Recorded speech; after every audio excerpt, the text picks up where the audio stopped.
What I'm about to share with y'all is a commercial from, I believe, the year 1990. This video just says it was from the early 90s. It was from the very early 90s. It was either 90 or 91. I don't think it could have been any later than 91. I'm willing to bet the farm on that. From my just going by my memories. Now, this is a commercial. I remember when it came on. I thought this was really funny. This is quite amusing. And it's from a different era. So the title is "Why is a Good Man So Hard to Find?"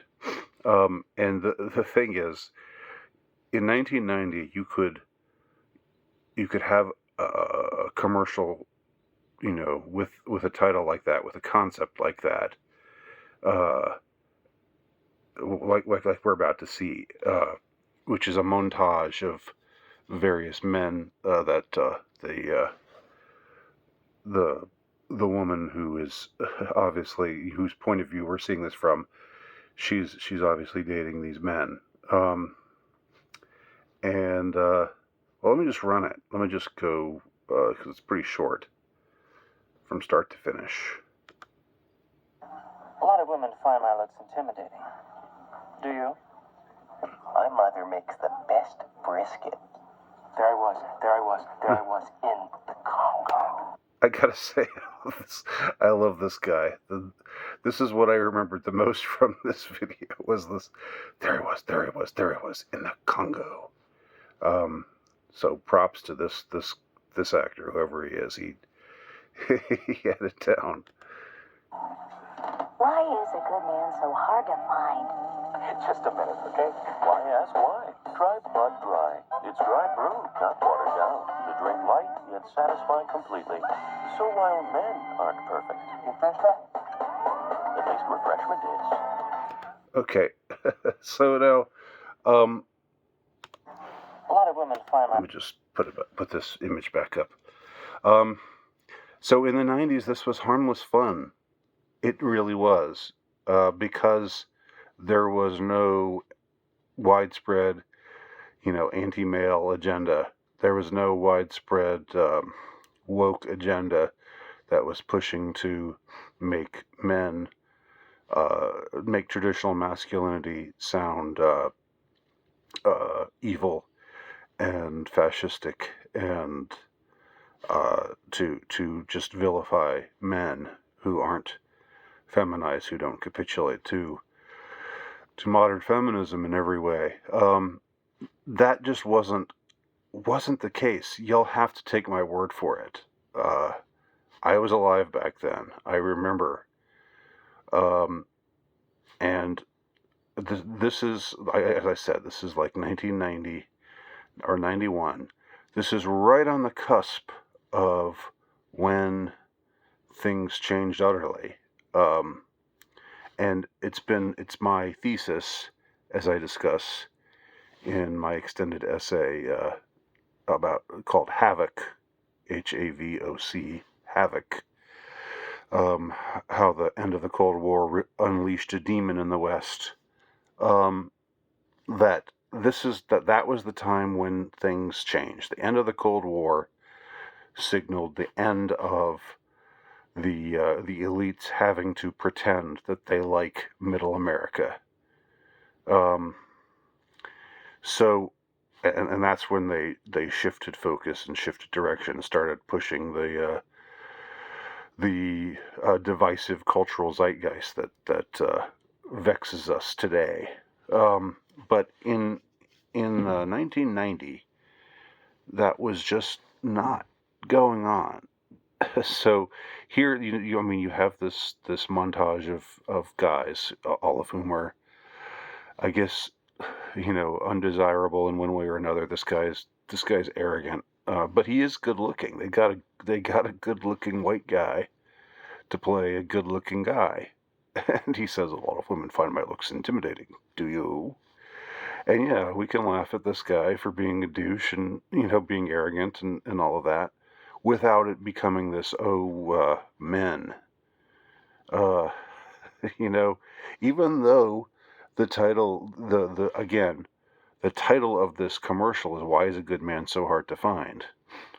Um, you could just as easily, well, maybe not just as easily, but um, I do remember there's a montage sequence in Coming to America where with Eddie Murphy and Arsenio Hall where they're talking to a bunch of women and it's the same thing but reversed, and like one woman after another shows how in fact, let me see if I can find that. Hold on. Okay, so this is a funny scene. This is from the movie Coming to America, which I think was released in 1988. So just a couple years before the Bud Dry commercial. And this is Eddie Murphy and Arsenio Hall, and he's trying to find he goes to America to find a woman who's fit to be his queen to go home to his African country. That's the whole. I mean, it's a it's a stupid premise for a movie, but it's an amusing movie. So let's run this scene and see how a good woman is hard to find in this case.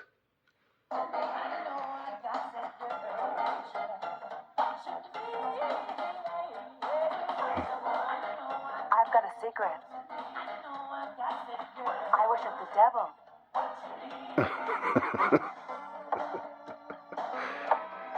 That's the problem. I can't find a man that can satisfy me. Now, some guys go an hour, hour and a half. That's it. A man's got to put in overtime for me to get off. I'm not interested in a man unless he drives a BMW.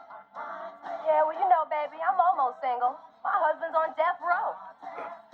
This is the first date Teresa and I have been on since the doctor separated us. I'm into the group thing. I was Joan of Arc in my former life.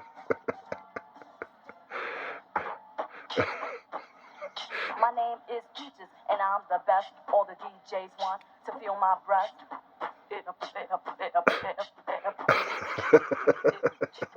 I want to work in videos, but really I want to be my own star in the videos because I want to become a pop singer and a rock singer and write my own songs, produce my own songs. And then I'm going to try an actress. People tell me how talented I am. I'm a natural and stuff like that. So then I'm going to write my own stories, write my own stories, and produce the movies. Yeah. This is Arsenio Hall in drag here.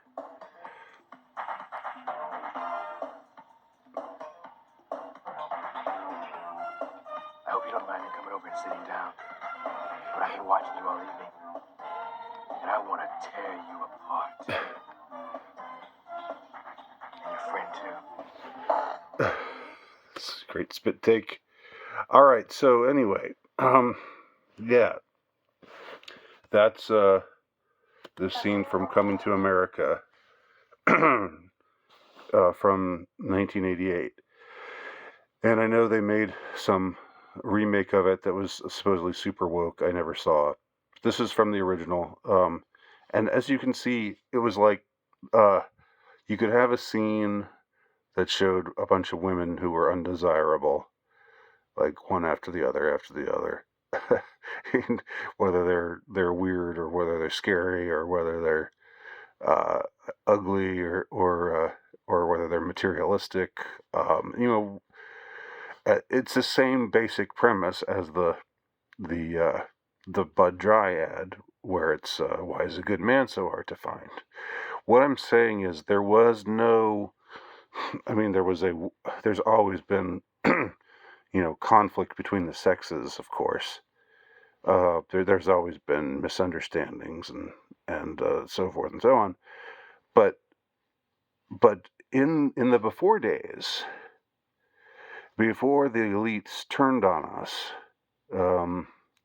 and before the end of the Cold War unleashed a demon in the West, you could have depictions like this and nobody got bent out of shape about it. Like, I don't remember women. There were probably feminists who complained about this scene, but nobody cared.